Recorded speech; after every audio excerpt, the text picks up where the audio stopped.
시간 함께 봉독한 말씀을 중심으로 해서 예수님과 중요한 세 가지 질문이란 제목으로 은혜의 말씀을 나누고자 합니다.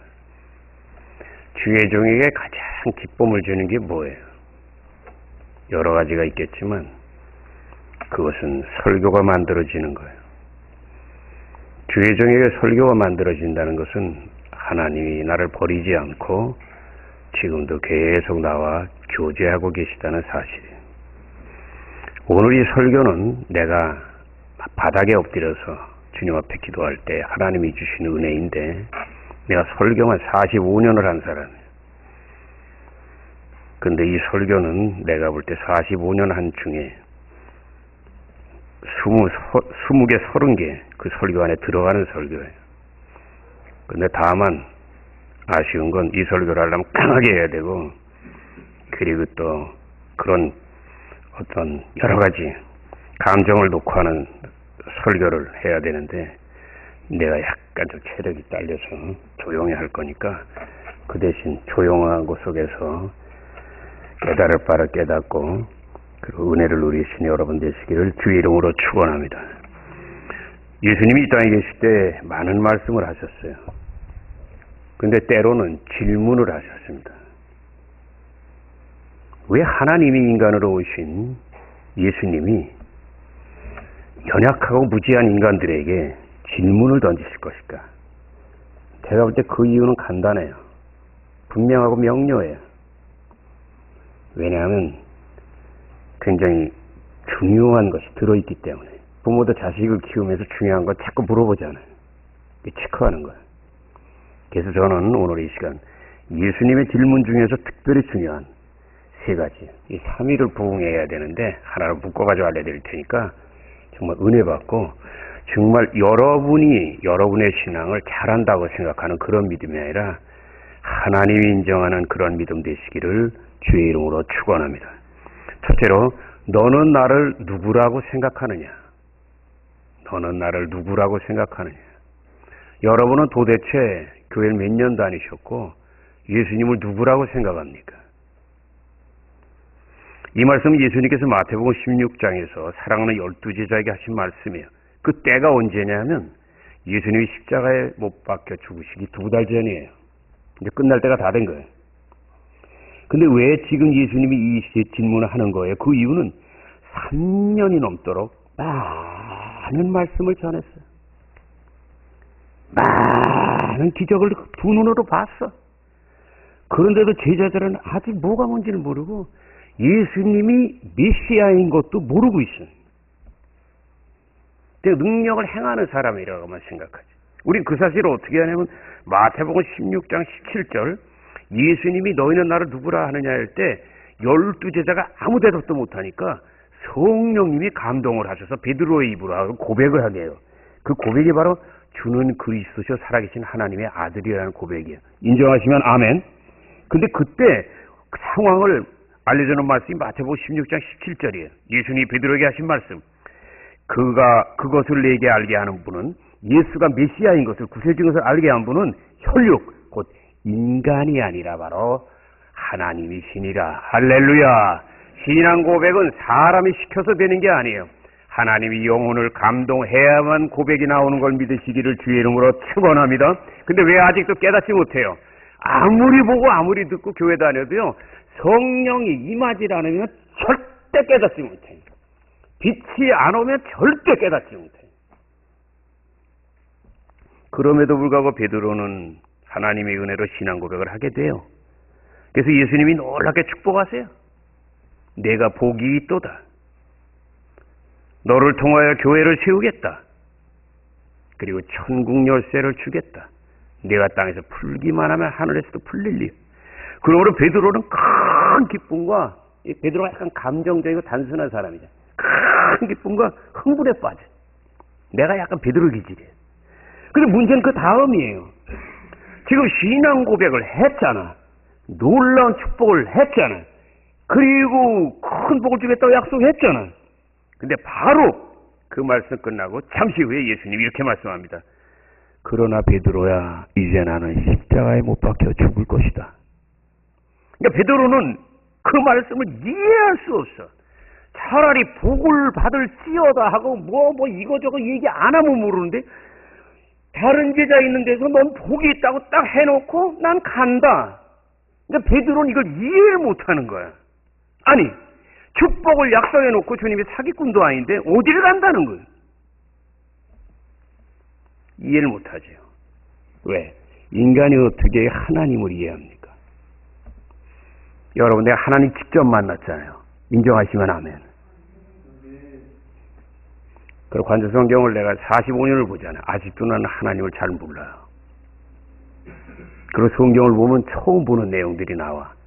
이게 얼마나 이 신앙의 길이 어려운 건지 아세요? 아멘입니까? 많은 사람들은 이런 거요. 무슨 책 하나 보고서 다 지식을 힘들었어요. 그렇게 되는 게 아니에요.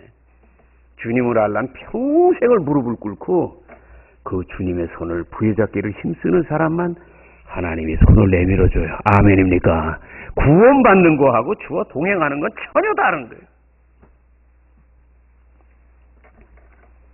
베드로는 받아들일 수가 없어. 차라리 약속이나 하지 말지. 약속을 해놓고 나 죽는다고 하면 어떡하라는 거예요.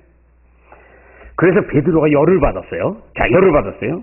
그 내용이 마태복음 16장 22절에 기록되어 있어. 특별히 우리가 주목할 말씀은 항변하다. 항변하다. 내 한문 성경에는 간하다. 간하다가 뭔지 아세요? 성산문같이 왕이 틀렸을 때 목을 내밀고 얘기하는 걸 간이라 그래. 근데 이 말씀을 나는 정확한 해석을 하기 위해서 난 한문 성경 보잖아요. 한문 성경 보면 100% 정확한 거야, 거의. 한문은 그대로 그냥 내용이니까. 간하는 거. 근데 간하는 게 좀 어렵잖아요. 그러면 항변하다고 했는데 항변하다도 약간 안 쓰는 말이야. 그런데 이 말씀은 영어 성경으로 보면 리뷰크예요. 리뷰크는 뭐냐면 꾸짖고 책망한다는 거야. 자식이 부모에게 때로냐 따지듯이 완전히 베드로가 하나님이요 인간으로 오신 예수님께 따지는 거야. 뭘 따지는 거야? 조금 전에 복을 주고서 지금은 아니라고 하면 어떡하려냐 도대체. 근데 왜 지금 베드로가 이렇게 큰 실수를 하는 거죠? 그 이유는 하나예요. 예수님은 하나님의 이야기를 하는 건데 베드로는 자기 생각을 하는 거예요. 이해가 가시면 아멘. 이해가 가시면 아멘. 여러분 자녀 사랑하시면 아멘. 자녀를 키워보면 왜 우리같이 부족한 인간들에게 자식을 줬는 걸 알아요. 왜? 부모가 아무리 막 얘기를 해도 못 알아듣거든. 내 얘기같이. 그래서 많은 자식들을 부려하다가 부모님 돌아가신 그 묘지 앞에서 우는 거야. 묘지 앞에서 많이 우는 자식일수록 부려져요. 평생에 충성하면 흘릴 눈물도 없어. 여러분 하나님 앞에 와서 눈물 흘리지 말고 이 땅에서 예수님 마음 기쁘게 해드린 여러분 되시기를 주 이름으로 축원합니다. 베드로가 왜 이렇게 실수하는 거죠? 왜 예수하고 뭐가 안 맞는 거죠? 지금 예수님은 하나님의 뜻을 얘기하는 거야. 그게 뭐예요? 하나님이 인간으로 오신 건 살기 위해서인가 아니라 죽으시기 오셨고 죽으셔야 그 피가 흘려져서 인류가 구원을 받아. 인정하시면 아멘. 예수님은 죽으러 오셨는데 베드로는 살려가지고 자기를 로마의 지배에서 그 능력 바다를 막 잠잠케 하는 그 능력으로 계속 있고 자기는 총리를 하겠다는 거야. 지금 국무총리를 하겠다는 거야. 그러니까 안 맞지. 인간의 생각이 하나님의 뜻을 방해하는 가장 큰 적인 걸 믿으시면 아멘. 따라하세요. 복받지 못하게 하는 가장 큰 적은 내 안에 있는 인간의 생각이다. 아멘입니까? 그래서 예수님이 뭐라 그래요? 조금 전에 복을 받았다 딱 해놓고 뭐야? 사탄아 내 뒤로 물러가라잖아. 난 옛날 성경 읽을 때 이게 이해가 안 갔어. 왜 금방 수제자에게 복을 주고 사탄이라 그래? 그건 베드로를 욕하는 게 아니야. 베드로의 생각 안에서 하나님을 대적하게 하는 귀신을 지금 쫓는 거예요. 귀신은 어디로 들어오는 줄 아세요? 인간의 생각으로 들어와. 그런데 우리는 믿음은 뭐세요? 내 생각을 버려야 비워진 영혼과 삶 속에 하나님의 생각과 하나님의 말씀과 뜻이 들어와. 믿으시기를 주의 이름으로 축원합니다. 그래서 회개하라는 게 뭐냐면 딴 게 아니에요. 인간의 생각을 버리고 인간의 생각을 죽이라는 거예요.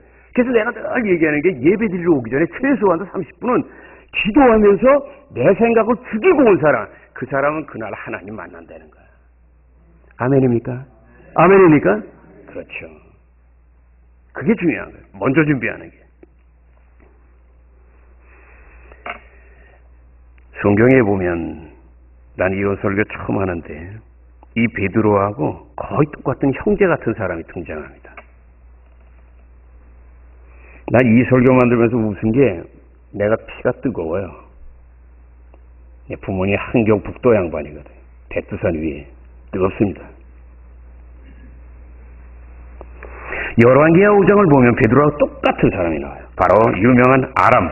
아람이 어디냐면 요새 시리아. 11일 만에 망한 그 시리아예요. 그 수도가 바로 다마스커스예요. 다메섹. 근데 오늘날 시리아의 총사령관이 나만 장군이 나옵니다. 근데 이 사람은 장군의 스타예요. 근데 옷 벗으면 문둥병자예요. 저주받은 거지. 구약시대. 근데 오늘날 포로로 잡혀온 이스라엘 소녀가요. 그 나만 장군의 부인에게 조용히 얘기해요. 사모님, 저 병은요 하나님만이 고칠 수 있어요. 근데 하나님을 어떻게 모시니 그랬더니 내가 살던 그 이스라엘에 엘리사라는 능력 있는 종님이 있는데 그분 만나면 문둥병이 나요. 그러니까 그때부터 그 나만 장군의 부인이 성경에는 없지만 그대로예요. 계속 쪼는 거야. 아우 저기 대단한 용화되는 사람이 있는데 뭐라고 있냐고 빨리 가야지 손가락 뭐 이거 문둥이를 다 떨어지기 전에. 그러니까 마지 못해서 알았어. 그리고 군대를 거느리고 가는데 얼마나 위치가 크냐 하면요. 왕도 꼼짝을 못해. 권력을 쥐고 있으니까. 마치 이성계 같은 사람이거든. 그러니까 왕이 힘을 못 써. 그러면서 이 사람한테 잘해달라고 이 이스라엘의 왕한테 그냥 금, 은, 괴짝을 실어가지고 보낸 거야. 그리고 큰 부대 이제 내가 볼 때 최소한 몇백 명은 이제 호위병 해서 왔겠지. 근데 문제는 이 엘리사 앞에 딱 오면 나만 장군 생각으로는 거기에서 딱 이제 우리 누구 대단한 대통령이 병원 가봐요. 주치의가 먼저 나가서 이러잖아요. 엘리사 선지자가 딱 나와가지고 어서 오십시오. 이러고 카카오 오십시오 이럴 줄 알았는데 딱 어떻게 해요? 죄종은 그렇게 안 해요. 죄종은 그렇게 얇아가지고 안 돼 사람이. 굽시굽시라는 그때가 있어야지. 종을 보내가지고 나만에게 전해라. 저 요단강에 가서 7번 몸을 담궜다가 가라 그래라. 왜 열받은지 아세요? 나와서 접대도 안 해. 그리고 요단강에서 7번 목욕을 해. 근데 중요한 건 시리아에서 다마스커스에 있는 물은요 엄청 깨끗한데 요단강은 가본 줄 알지만 가본 분만 알지만 놀래요. 우리 평소에는 무심천보다 안 넓어요. 그리고 완전 물이 더러워. 근데 이제 레바논에서 이제 백두산 같은 레바논에서 이제 눈이 녹으면서 내려올 때 이제 3, 4m. 우리 교회의 이 천정이 요게 380인데 여기보다 더 넘지. 한 4m가 넘지. 그러니까 요단강 건널 때 때때를 죽을까봐 그냥 벗개를 메고 지나가는 거예요. 그렇게 막 쏟아질 때는 그냥 넘치는 거예요. 근데 평소에는 그냥 개천인데 얇어. 예, 작고. 그 물이 더러워요. 근데 물을 딱 보니까 더럽거든? 근데 거기 가서 하라 그래. 그냥 약 올리는 줄 안 거야. 그래서 칼을 딱 빼가지고 탁 찌르려고 딱 하고. 성경에 안 나와있지만 뻔하죠. 어떻게 나한테 그렇게 하냐. 조금부터 목을 치려고 딱 하는데 옆에 똑똑한 제자들이 있어요. 똑똑한 제자들이 있어요. 똑똑한 종들이 양팔을 잡고 카카. 지금 감정으로 할 일이 아니지 않습니까? 목적은 싸우러 온 거 아닙니까? 지금 병을 고쳐야 되지 않습니까? 그렇다면 하라는 대로 해고 그 다음에 병이 안 나오면 그때 목을 치든지 어떻게 하든지 그건 성경에 없는 건데 내가 볼 때 뻔해. 왜냐면 평생 싸운 사람이니까 혈기를 사는 사람이거든. 그 옆에서 이걸 조절해야 되는 사람이 없어. 그런데 여기는 나만 장군 옆엔 있는 거야. 아마 요거 가지고 드라마 쓴다면 난 그렇게 쓸 거예요. 나만 장군이 여봐라! 더러워서 못 참겠다. 고국으로 돌아가자!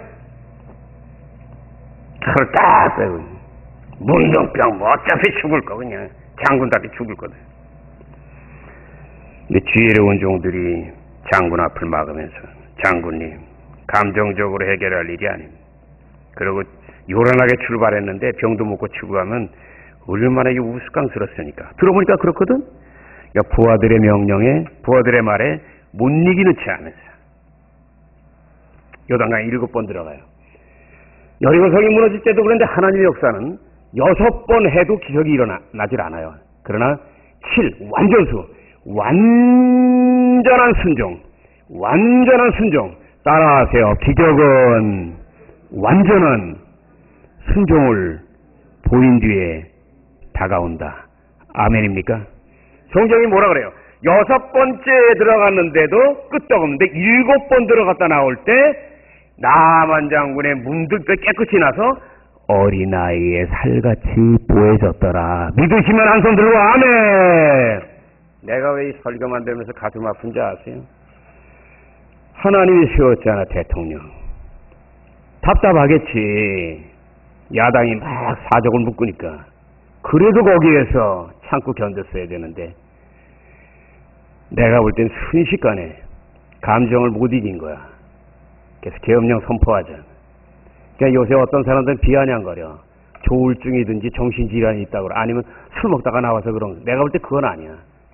참다 못했는데 검사 기절에 너무 명령어만 하고 그러다가 이건 자기가 참으려니까 너무 힘든 거야. 난 그게 생각나. 근데 안타까운 건 여당 쪽에 국민의힘 쪽에 이 남한 장군을 옆에서 붙잡을 수 있는 그 똑똑한 사람 한두 사람이 없었다는 거야. 이게 이 나라의 비극인 거예요. 여러분 기도하시기를 주의 이름으로 축원합니다. 주의 이름으로 축원합니다. 그게 바로 이 대한민국의 앞날이 어두운 이유 중에 하나가 바로 거기에요. 이 베드로하고 남한 장군 딱 보면 여러분 똑같지 않으세요? 근데 놀라운 건 이런 사람들은 하나님이 사랑하셔서 남한 장군 치료 받았잖아. 힘이 있는 사람에게 하나님이 또 위로도 준다고. 실수하는 사람도 하나님 붙잡으신다고. 여러분 오늘 말씀 속에서 가장 하나님의 역사, 하나님의 손길을 방해하는 게 바로 딴 데 있는 게 아니라 내 생각 지키지 못하는 내 마음. 왜냐하면 내 인간의 생각이 하나님의 생각인 하나님의 뜻인 그것을 밀어내기 때문에 기적이 일어나지 않는 걸 믿으시고 남한 장군이 혈기나고 열받지만 그걸 내렸을 때 그것이 바로 믿음이야. 그 믿음 보고 내 믿음대로 될지어다. 기적이 일어난 걸 믿으시기를 주의 이름으로 축원합니다. 두 번째, 내가 낫고자 하느냐. 여러분 이 설교 잘 들으세요. 감기 걸리고 병원 평생에 몇 번도 안 가본 사람하고 100일 동안 병원에서 죽다가 살아난 사람이 병에 대해서 얘기하는 건 전혀 달라요, 여러분이. 요한복음 5장에는 베데스다 연못까지 38년 된 병자가 있어요. 기적적으로 치료받은 말씀이에요. 그곳에는 전국에서 모인 중환자들이 있었어요. 근데 왜 예수님이 이 사람에게 찾아갔을까? 그건 아파보지 않은 사람은 몰라. 왜? 딴 사람 쩔뚝발이 말해. 소경 밥 먹어. 이 사람은 38년 누워있다. 여러분 성경을 볼 때 그냥 보지 말고요. 38년이 며칠인가를 계산을 해보라고. 그러면 옛날 2000년 전에는 수명이 50이 안 됐어요. 50살 못 살았어요. 38년이면 끝난 거야. 그것도 누워서. 거의 이 사람은 마네킹 같이 된 거예요. 주님이 보실 때 가장 불쌍하니까 그에게 간 거야. 근데 주님은 이 사람이 얼마나 힘든 걸 아세요. 그러고 주님이 그 사람에게 가셔서 한 말씀 하세요. 네가 낫고자 하느냐. 근데 네가 낫고자 하느냐 할 때 설교 들어보면 미국에서 공부 많이 한 목사님들도 그 말씀 속에 들어있는 의미를 몰라 그냥. 네가 낫고자 하느냐. 여러분 잘 들어보세요. 병 걸린 사람, 그것도 중환자한테 낫고자 하느냐 하면요. 근데 맞아요. 그것도 말이라고 하고 앉았냐고. 예수님이 왜 가장 이스라엘에서 제일 힘든 사람 앞에서 네가 낫고자 해. 이 사람이 얼마나 낫고 싶어 하는 걸 알아요. 근데 너무나 오래되고 38년 되니까 긴 병에 효자 없어. 부모, 자식 아무도 없어. 다 결혼도 안 했겠어. 다 없는 거야. 천하의 외톨이야. 근데 예수님이 딱 보니까 불쌍한데 일으키려고 하는데 이 사람이 이 마음에서 영혼에서 베데스다 연못같이 뭐가 끌어올라야 되는데 끌어올리지 않고 딱 예수 딱 보고서 허벌레 하고 있어. 이게 뭐야? 낳고 싶은 마음을 버린 거야. 절망을 한 거야. 따라하세요. 절망이 기적을 방해하는 가장 큰 장애물이다. 믿으실 줄 이름으로 축원합니다. 왜? 자기가 절망하는데 예수님이 어떻게 고쳐? 옛날에 내가 그랬잖아. 병원에 있으면서 큰 소리 쳤잖아. 나한테 뭐 하나님이 사랑해서 때렸다고 내 소리 지르더라. 신방 와서 예배드리면서 말하고. 아, 그러면 2번 사랑했다는 완전히 갈아버리겠네? 심지어 어떤 사람은 여의도 교육자예요. 주의종이에요. 내 앞에 와서 예언을 하더라고. 당신 주의종한테 죽어야 돼서 내가 그냥 베개를 잡아서 집어던지려고 그랬다고. 나중에 태어난 다음에 여의도 교육자가 전에 물어봤어요. 어머니 동창이야. 근데 물어봤더니 뭐라 하냐면 내 생애에 예언한 건 처음이래. 아멘입니까? 내가 못 알아들으니까 옆 사람들을 통해서 말씀하는 거예요. 네가 낳고자 하는 이 말이 뭔지 아세요, 여러분? 너무나 절망을 하니까 뭔가 이 마음에서 끌어올라야 주님이 기적. 따라하세요. 내 영혼이 베데스다 연못같이 끌어오르지 않으면 하나님의 마음도 절대로 끌어오지 않는다. 미적지근하게 여러분이 나오면요, 아무리 나와도 하나님 역사 안 해. 절대 안 한다고. 라오디게아 교회같이 미적지근하면 하나님 토해낸다 그랬어. 근데 우리가 갈급하게 주를 의지할 때 주님도 우리 의지한단 말이야. 그래서 내가 다윗의 기도 얘기할 때 그러잖아. 기도가 딴 게 아니야. 말이 아니라고. 두 손으로 하나님을 부여잡으려고 하는 노력이야. 그때 두 손이 올라가니까 애기 손 들면 부모가 잡아주듯이 탁 잡으면 그때 응답이라니까. 암병이 녹아버린다니까. 믿으시길 주의 이름으로 축원합니다.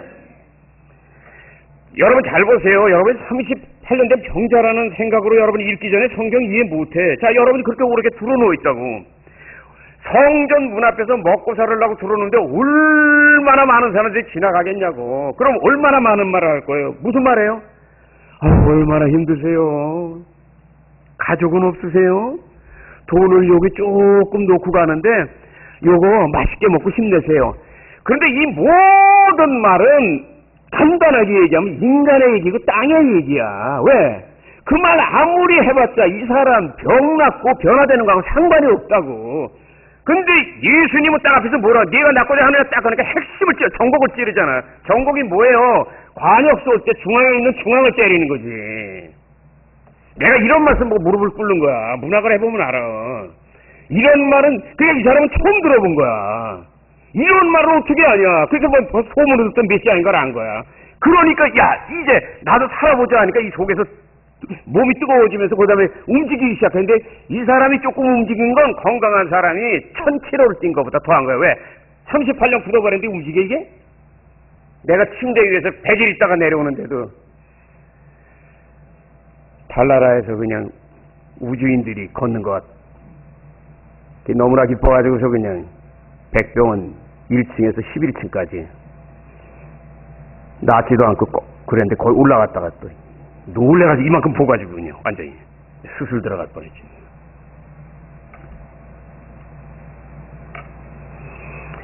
여러분, 예수님이 내가 낳고자 하느냐 하는 질문 속에는 이 세상에 없는 무언가 신비한 은혜와 능력이 있었던 거예요.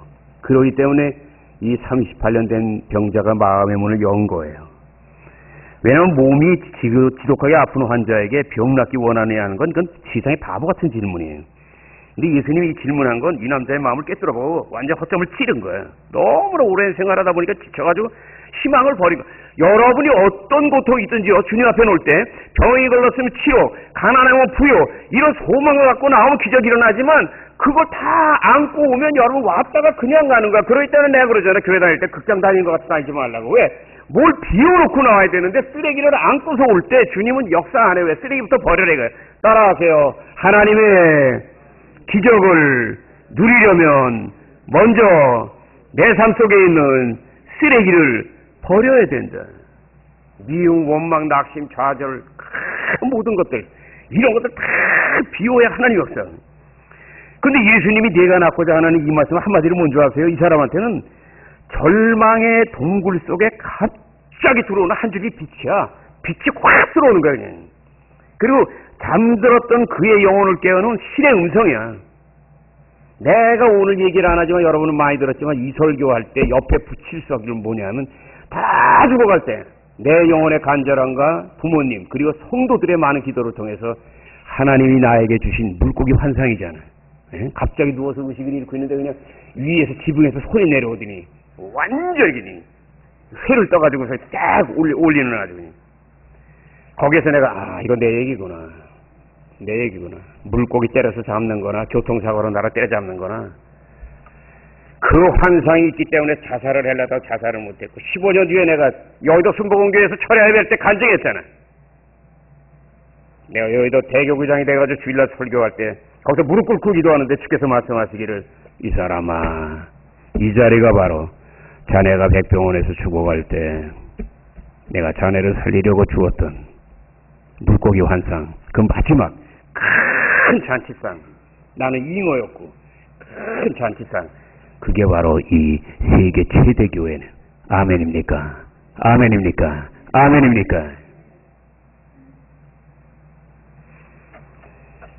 여러분 죽은 나사로가 무덤에서 살아나듯이 새 생명의 역사가 일어나기를 원하면 에스겔 골짜기에 완전히 마른 뼈다고 이스라엘 백성들의 바벨론 포로로 끌려간 모습을 얘기하는 거죠.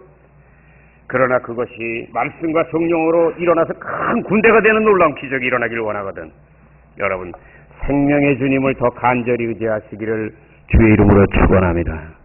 예수님은 어떤 주위에 있는 아저씨가 아니에요. 여러분 삼촌이 아니에요. 생명의 하나님 인간으로 오신 분이에요. 그분은 2000년 전에 오셨다 이 땅에서 역사하고 하늘나라 가셨지만 지금도 살아계세요. 여러분이 그분을 메시아로 인정할 때 주님이 역사하는 거지 그렇지 않으면 하나님이 역사할 수 없어요. 끝으로 세 번째, 네가 나를 사랑하느냐.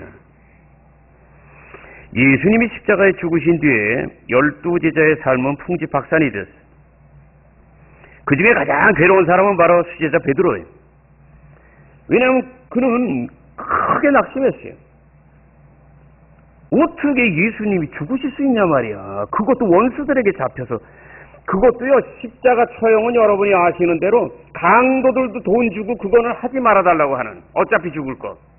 왜냐하면 그냥 여기 박는 게 아니에요. 여기 박는 거예요. 여기를 박는 거라고. 여기를 박는 거예요 여러분. 여기 있으면 빠져나간다고 몸무게가.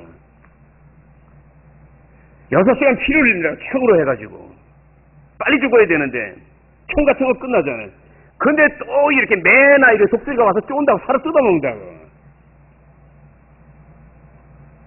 여러분이 십자가를 알기를 원하면 오늘 집에 가셔서 잊지 말고요. 바늘로 여러 번 한번 1cm만 찔러보세요. 기분이 어떤가. 그걸 알아야 우리는 예수 십자가를 이해해요. 안 그러면 아무리 예수 나를 위하여 해봤자 그건 아니에요. 가장 괴로운 게 베드로예요. 요한복음 21장 보세요. 굉장히 베드로의 모습 중에서 우울한 모습이 나오잖아. 따라하세요. 고기 잡으러 가자. 따라하세요. 고기 잡으러 가자. 이게 뭔지 아세요? 에휴, 송추이가 솔잎이나 먹지. 내가 뭘 한다고. 사람 낚는 어보고 뭐고, 다 때려쳐라야. 왜? 기껏 한 게 예수님 3번 부인하고 도망가는 이 고통만 얻은 거야. 그냥 3년 따라다니고. 그러니까, 없는 거로 하고, 그냥, 예수님이 나 잘못 부르고 내가 잘못 간 거라 생각하고, 없어. 딱 포기하고, 그냥 그냥 고기 잡으려고. 제자들 중에 몇 명하고 거기 갔다고. 근데 보세요. 놀라운 장면이 일어나요. 요한복음 21장에 보면 놀랍게도 부활하신 예수님이 그곳에 나타났어요. 그리고 그물을 배 오른쪽에 던지라 그래요. 근데 놀랍게도 물고기가 153마리가 잡혔어요. 이게 바로 모나미 볼펜에 써있는, 얘는 내가 알기로는 그 모나미 볼펜이 정말 굉장한 지혜로 만들어져가지고 153이라는 숫자를 쓰고 해서 하나님 역사하셔서 1억 개인가가 팔년, 내가 알기로는. 근데 그 다음에 고기를 잡은 다음에 식사를 하세요. 근데 지금 여러분 보세요. 베드로가 예수를 부인했지. 그리고 말할 수 없이 괴롭고 두렵고 떨리는데 예수님이 나타나셔서, 이건 완전히 기적을 베푸는데, 이 기적을 베푸는 모습 속에서 베드로는 막 가슴이 저리는 거야. 왜 그래요? 누가복음 5장, 그러니까 3년 반 전에 처음 예수님이 다가오셔서 밤새 물고기를 잡으려다 못 잡아가지고 텅 비어버린 베드로, 그 새벽에 주님이 다가오셔서 깊은 곳에 그물을 던져라 그래가지고 던지니까 배 2개의 고기가 가득 찬 걸 믿는 분만 한 손 들고 아멘? 그 장면하고 똑같은 거야. 왜 예수님이 이걸 하시는 줄 아세요?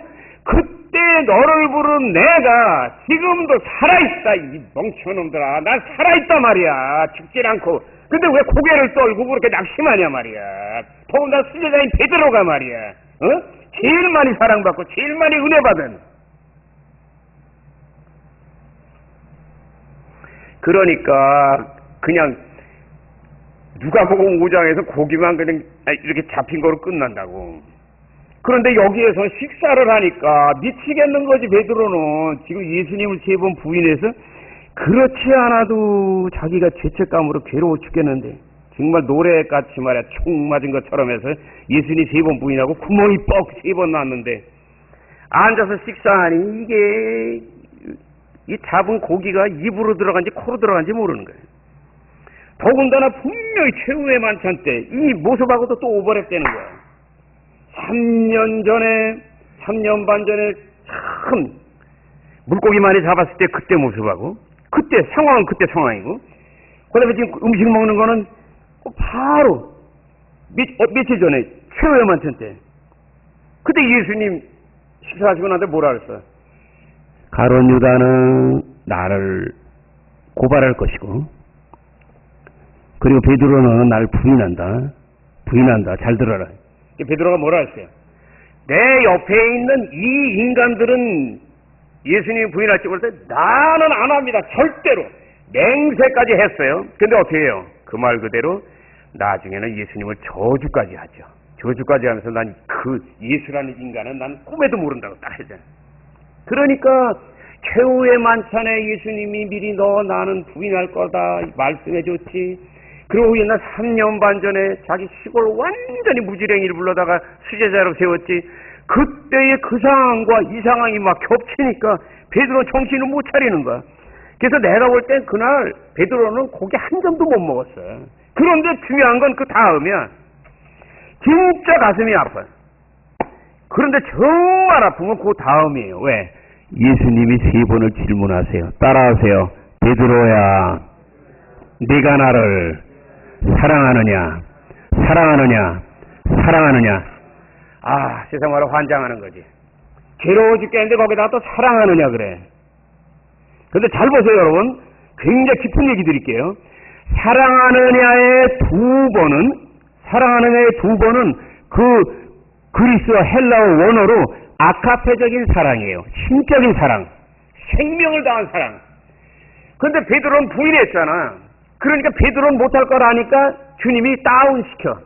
신적인 사랑이 100%라면 50%를 깎아가지고 마지막 따라하세요. 마지막 3번째 사랑의 의미는 신적인 사랑이 아니라 형제 간의 사랑, 친구 간의 사랑, 필레오예요. 필레오. 여기서 바로 그 유명한 미국의 필라델피아가 나오는 거야.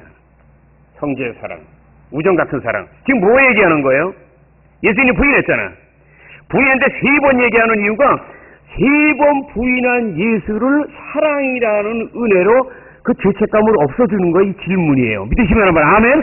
그런데 2번은 신적인 사랑을 얘기해요. 그러니까 베드로가 맨 처음에는 내가 나를 사랑하느냐 그랬는데 내가 사랑합니다 했단 말이야. 근데 딱 생각해보니까 자기 말이 웃겨. 자기가 부인한 거 웃겼는데 사랑한다고 말하니까 쑥스러운 거야. 근데 2번째 다시 진짜 너 그렇게 사랑해? 그래서 네 사랑합니다. 근데 3번째 베드로의 대답이 너무 재밌어. 또 네가 사랑하느냐 하고 딱 친구로 물어볼 때 성경이 말씀하기를 따라하세요. 베드로가 무엇을 했을까? 성경은 근심했다고 말씀하십니다. 왜냐하면 도저히 못 따라가는 거를 처음에는 자기도 모르게 신적인 사랑 할 수 있다고 대답했지. 2번 했지. 근데 예수님이 그러잖아. 너는 대답을 해도 또 나를 부인할지도 모르는 놈이야. 그러니까 아예 내가 다운시켜서 너를 낮춰서 난 너를 뭐 신으로 생각을 하지 않고 인간 흙으로 만들었다고 생각하니까 또 엎어질 수 있으니까 무슨 얘기인지 아세요? 너는 또 죄짓고 넘어질 수 있으니까 내가 다운해줄게 이래가지고 3번째는 빌레오. 친구같이 나를 대해줄 수 있겠느냐. 자, 옆에 분 바라보고 인사하세요. 최소한 예수님을 친구보다는 사랑합시다. 나는 내가 베드로 같은 성격이 있고 그래가지고 이 말씀을 너무 잘하는데 군포 신학교에 있을 때 나는 낭만을 굉장히 좋아하는데 어떻게 된 게 내 생각도 없는 신학을 하고 교통사고 나고 은혜를 받고 해서 할 수 없이 또 신학 안 들어간다 그러니까 어머니 돌아가시겠다고 금식을 7, 8일이라니까 돌아가실 것 같아서 내가 신학 그러면 알았어 다 가겠다고 내가 원한 게 아니라 어머니 죽지 않게 하려고 내가 들어간 거지. 그러고서 거기 딱 앉아있으니 이게 공부가 돼. 군포신학교 거기서 딱 보니까 옆에 그냥 봄이야. 아지랑이 딱 피고 근데 저쪽에 보니까 언덕이 있는데 풀밭 사이로 남녀가 걸어가. 아이고 주여 저거 내가 있어야 되는데 나는 어떻게 여기 와서 이 꼬라지지 이게 막 이러고 있는데 그때 또 그 신학 교수가 갑자기 초진수 선생님이 대표기도를 해주겠습니다. 여러분 내가 대표기도 한 것 같아요 못해요? 내가 비상시를 위해서 준비한 게 있어. 창세기에서 천지를 지배하시고 만물을 주관하시는 아브라함의 하나님 딱 했더니 옆에서 썰렁껄렁껄렁한 사람이 기도는 세게 나가니까 다들 놀래가지고 주여 그랬는데 주여 하지 말죠. 그 다음에 다 잊어버렸어. 그럼 어떻게 하는지 나 처음 하는 얘기인데 똥차지 내가 부흥회 가면 여러분한테 얘기 안 하는데 갑자기 눈 뜨고 선생님 못하겠는데요 그래. 배꼽을 잡아요. 배꼽을 잡아요. 근데 난 진실이야 그게. 아멘입니까? 여러분이 50%짜리 우정 같은 사람이 뭔지 아세요? 따라하세요. 죄를 지었으면 회개하면 되고 쓰러졌으면 다시 일어나면 되고 미워했다면 용서하면 되고 게을렀다면 힘을 내어 분발하면 되지 않느냐. 이게 바로 예수님의 사랑이에요. 아멘입니까? 그건 나의 얘기야.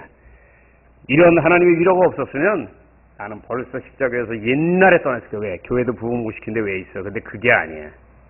그게 아니더라고 하나님의 뜻은. 무언가를 계속 준비하게. 계속 준비. 그러니까 이런 설교가 만들어진. 결국 베드로는 예수님의 사랑을 통해서 큰 위로를 받아요. 그리고 새로운 출발하기로 결심을 해요.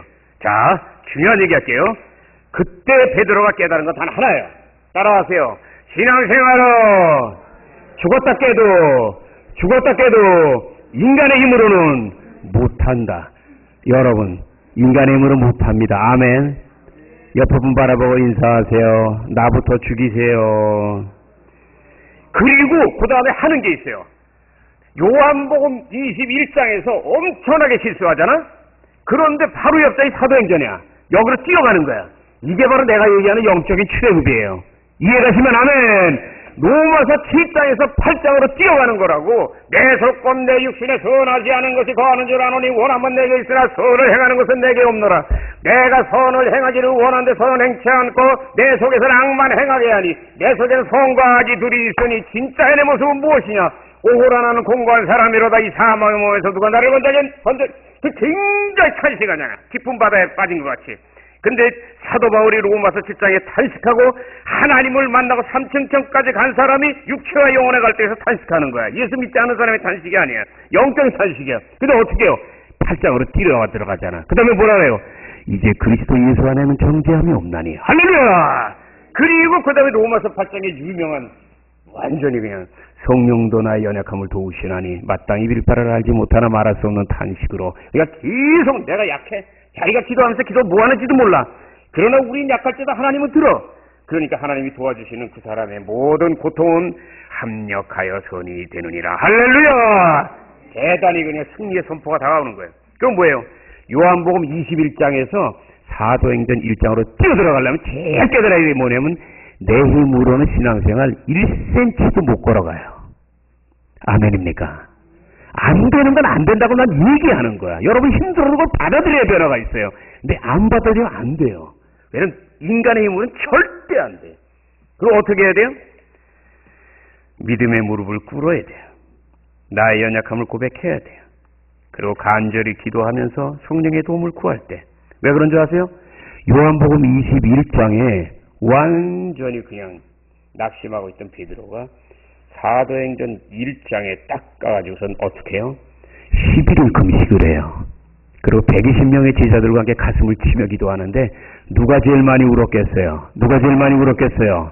베드로지. 사랑받은 놈이 회개하는 거예요. 근데 왜 하나님은, 예수님은 가룟 유다는 완전히 예수님 배반하고 배 터지게 만들었지만 이 베드로는 사랑한 줄 아세요? 가룟 유다는 아예 예수를 그냥 예수라고 생각도 안 했어. 그리고 처음부터 끝까지 다 했어. 근데 베드로는 예수님을 사랑했어. 사랑했는데 끌려가는 거 보고 완전히 자기도 모르게 자기 생명하고 집에 있는 처자 결혼했으니까 그게 생각나서 그냥 이렇게 그냥 잠깐 움찔한 거야. 그리고 얼마나 예수를 사랑했는데, 왜냐면 예수님 잡으려고 하는 그 좋은 그냥 그게 칼로 그냥 비워버렸잖아. 근데 예수님은 사랑인데 그런 방법은 아니에요. 예수님은 그렇게 하려면 예수님이 그러잖아요. 야, 칼 걷어라. 내가 만약 명령만 하면 천사가 와서 나를 잡으려고 하는 윈수를 벼락을 칠 텐데 그게 아니다. 나는 사랑을 주기 위해서 왔네. 아멘입니까? 이게 어려운 거야. 어떻게 보면 신앙생활이 여러분도 그렇지만 하나님은 나한테 제일 힘든 걸 요구하세요. 성질은 급한데 차분한 거. 그리고 완전히 그냥 뭐든지 다 사랑하고 용서하고 품는 거. 남자들이 사랑이 어딨어? 애기도 안 낳았는데. 근데 그런 걸 자꾸 하다 보면 조금씩 변화되는 거예요. 그래서 요한복음 21장에서 사도행전으로 건너가서 11일 금식하고 눈물로 기도했더니 그때부터 베드로가 얼마나 놀라워졌냐면 사도행전 3장에 베드로가 안진뱅이를 일으키잖아요. 아멘입니까? 그리고 하루 설교하는데 3,000명이 돌아와. 난 지금 여기 와서 25년을 이러고 있는데 얼마나 돌아왔어요. 와, 그만치 철저하게 회개했다는 거야. 가슴을 치는. 따라하세요. 남자의 눈물이 흐를 때 그것이 바로 홍해를 가르는 것이다. 아멘입니까? 자, 여러분 오늘 설교 최선을 다해서 요새 반액 여러 가지와 맞춰서 여러분이 알려드렸으니까 대통령을 위해서도 기도 많이 하시고 여러분 자신들의 신앙을 위해서도 다시 한번 큰 도움이 되는 말씀이 되기를 바랍니다.